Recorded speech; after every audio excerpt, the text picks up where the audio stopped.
Assalamualaikum warahmatullahi wabarakatuh kepada semua yang sedang mendengar live video. Okey tak? Sound okey tak? Sound check dulu. 1 2 3 1 2 3 sound check okey tak? Okey, Assalamualaikum warahmatullahi. Okey, malam ini saya akan bercerita tentang satu topik, iaitu topik yang simple saja, iaitu kebaikan menyimpan emas lah. Okey, yang pertama sekali, kepada yang baru pertama kali, saya ucapkan selamat datang lah. Dan yang dah biasa tengok live, saya ucapkan terima kasih. Nama saya Ahmad Sadli. Saya adalah dealer public gold sejak tahun 2016. So saya akan cerita tentang kebaikan menyimpan emas berdasarkan apa yang saya belajar dan juga berdasarkan apa yang saya lalui lah. Maksudnya apa yang saya belajar dengan apa yang saya sendiri experience ataupun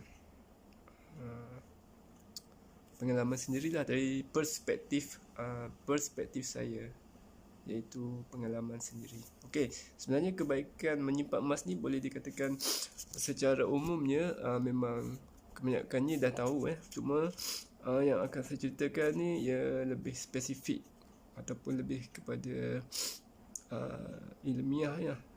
Maksudnya ramai orang tahu tapi kebanyakannya tidak menyimpan, terutama sebenarnya yang simpan emas ialah dia berlaku secara tak sengaja, iaitu dia simpan barang kemas, dia beli gelang ataupun rantai lah. Biasanya orang perempuan dia akan beli tanpa perancangan. Maksudnya dia pergi kedai, dia nampak cantik, dia beli. Maksudnya dia bukan pembelian secara terancang lah. Maksudnya merancang untuk membeli emas.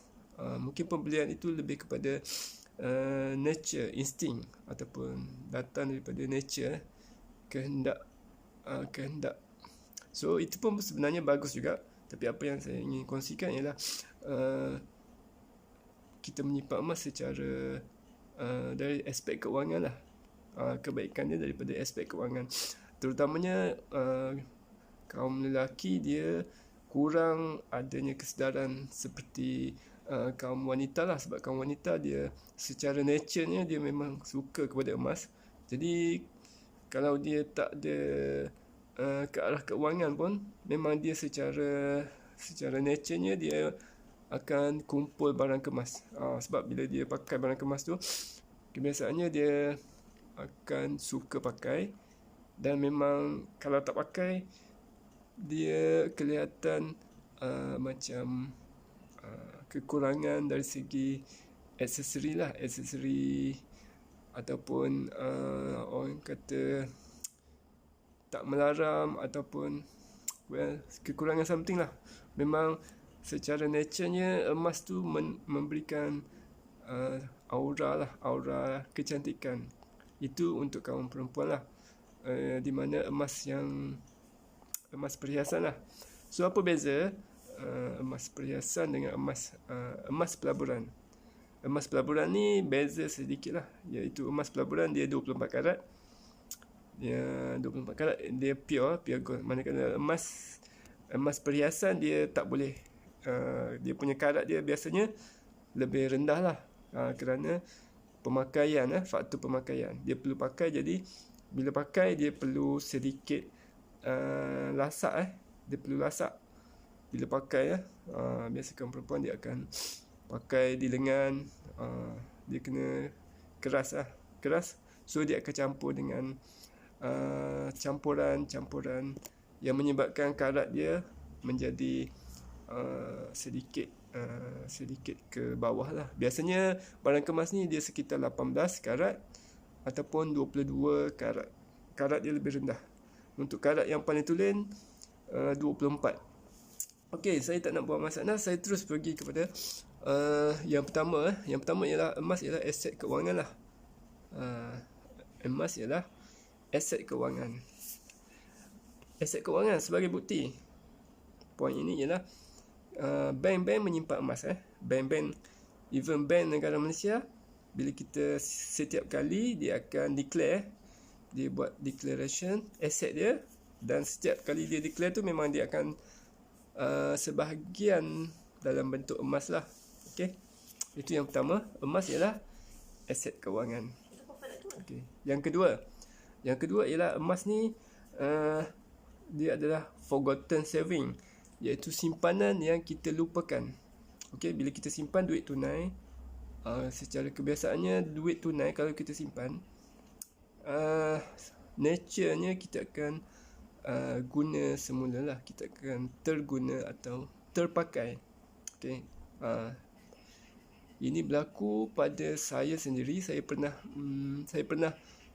cuba nak simpan 500. So saya simpan sebulan 100, dan bulan kelima should be 500 lah. Masa tu saya nak bayar road tax kereta, bajet untuk kumpul 500. So pada bulan ketiga dah ada 300, tapi saya terpaksa pakai duit tu. Tiba-tiba ada keperluan, kebetulan duit tu ada, saya terus pakai. So target tu tak tercapai. Maksudnya duit tunai tak sesuai dijadikan sebagai forgotten saving. Okay, kalau nak simpan duit secara tunai, yang ni saya belajar tips daripada Azizi Ali, mesti simpan di tempat yang sukar untuk diambil lah. Maksudnya proses nak ambil tu sukar. Contoh paling mudah mungkin boleh simpan di unit trust seperti ASB, ataupun di tabung haji. Cuma tabung haji pun still boleh ambil, cuma dia ada proses dia tu, ada take time lah, dia ada masa tempoh bertenang. Okay, itu yang kedua. Okay, yang ketiga ialah poin yang ketiga ialah naluri manusia kepada emas lah. Naluri manusia kepada emas, dia memang first dia akan biasa yang ada tak sesiapa yang pernah simpan emas di Hong Kong, biasanya dia ada nature sendiri, iaitu sayang. Dia akan timbul perasaan sayang. So sebab tu bila saya cerita pasal emas dan saya bagi orang pegang, terus dia akan fikir nak simpan. Itu nature dia. Okey, poin nombor 3. Yang keempat, emas adalah simbol kekayaan lah. Simbol kekayaan, kemegahan dan kemenangan. Macam contoh sukan Olimpik, champion biasa dapat pingat emas lah. Kalau di aspek kekuasaan pula, bila raja-raja, dia menggunakan warna kuning sebagai simbol kuasa dan juga simbol kemegahan. Emas adalah simbol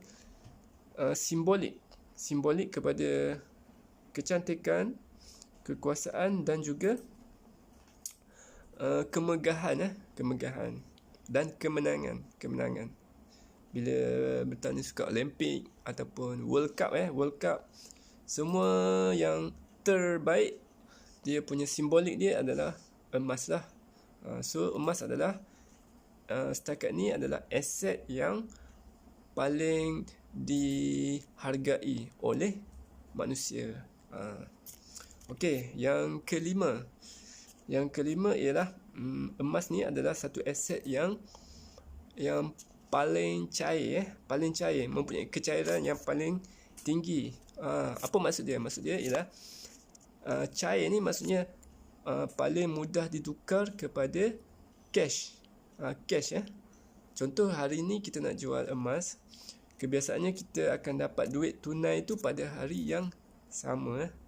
Kalau aset yang lain, kecairan dia adalah lebih kecairan dia tidak seperti emas lah. Contoh kalau duit, contohnya yang paling sebagai, kalau kita nak jual tanah nak jual tanah, biasanya untuk kita tukarkan kepada cash tu, tukar daripada bentuk tanah kepada bentuk cash, dia mengambil masa dalam take time sikit lah. Mungkin kita jual hari ni jual tanah tu, nak dapat duit tu mungkin mengambil masa. Jadi tanah pun boleh convert kepada cash juga, cuma dia punya perbandingan, emas ni lagi cepat lah. Maksudnya emas lagi cair lah, sebab dia lagi cepat ditukar kepada bentuk tunai. Okay, so itu poin yang kelima. So kita dah sampai kepada poin yang last. Poin yang terakhir ialah emas adalah duit yang sebenar. Emas memang dari segi sejarah dia adalah duit yang sebenar, iaitu tahukah anda sehingga tahun 1971 duit dolar masih lagi di backup dengan emas. Sehinggalah tahun 1971 di mana ada satu peristiwa, US telah menutup pintu tukaran daripada duit dolar kepada emas. Kalau sebelum tu dia ada satu agreement lah, iaitu perjanjian Bretton Woods nama dia. Perjanjian ni dibuat selepas Perang Dunia yang Kedua, di mana mengikut perjanjian ini duit US akan menjadi anchor, maksudnya satu seluruh dunia akan akan ikat duit dia kepada duit US. Dan duit US tu dia convertibility tu maksudnya boleh di convert kepada emas. Maksudnya kerajaan US setiap kali dia nak print out duit, dia mesti periksa berapakah simpanan emas yang dia ada lah. Kalau emas dia ada sikit, so dia kena print duit tu sikit lah. Tapi kalau emas dia banyak, then baru dia boleh print duit tu dengan lebih banyak. Okay, sebab duit tu dia di backup oleh emas. So kalau emas dia banyak, then dia boleh print banyak-banyak. Okay, kenapa dia buat macam tu? Supaya kerajaan mengawal perbelanjaan lah. So pada 1971 apa yang berlaku ialah US pada masa itu menghadapi sedang berperang dengan Vietnam. Perang Vietnam. So memang perlukan belanja yang banyak. Dan selain itu ekonomi yang sedang meningkat maksudnya sedang berkembang masa tu industri. Jadi kerajaan perlukan duit yang banyak. So dia akhirnya presiden pada masa itu, iaitu Presiden Nixon telah mengambil keputusan yang begitu drastik sebenarnya.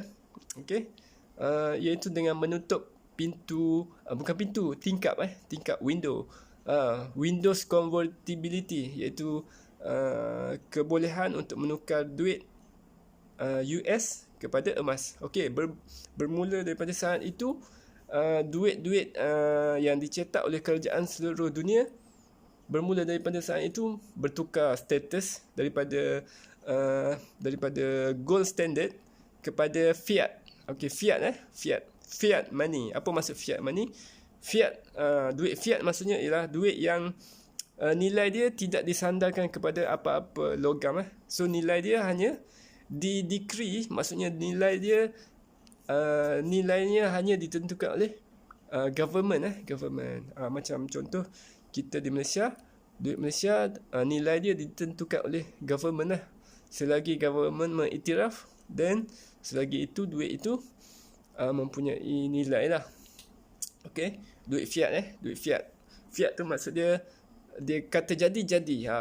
Maksudnya duit tu dah, kerajaan tu dah mengambil tugas-tugas Tuhan. Sebab dekat duit US dia tulis in God we trust. Tapi dia dah ambil alih sesuatu yang tugas, iaitu nilai duit tu dia by fiat saja, iaitu by fiat. By fiat tu maksudnya dia kata jadi, so jadilah. Contoh dia print 100, dia cuma cakap ini 100.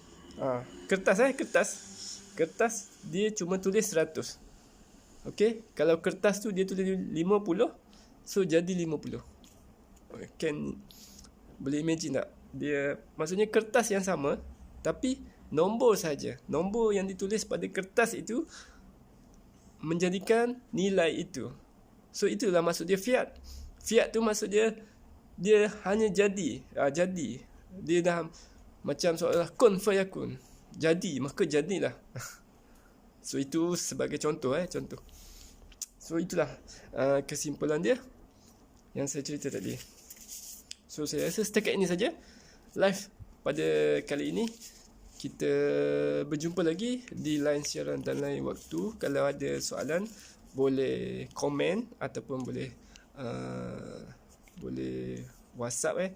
Lepas tu kalau nak beli emas, saya dah sediakan link yang anda boleh klik. Link tu boleh terus ke kedai emas. Boleh beli secara online. Okay. Ini first time saya buat live. Saya tak pandai cakap sangat, so banyak kesilapan. So saya harap anda boleh bagi komen. Adakah anda dapat faham ataupun percakapan saya ni terlalu pantas ke? Okey, apa-apa ya. Okey, sekian. Wabillahi taufiq wal hidayah. Wassalamualaikum warahmatullahi wabarakatuh. Bye bye, kita jumpa lagi di lain siaran dan lain waktu.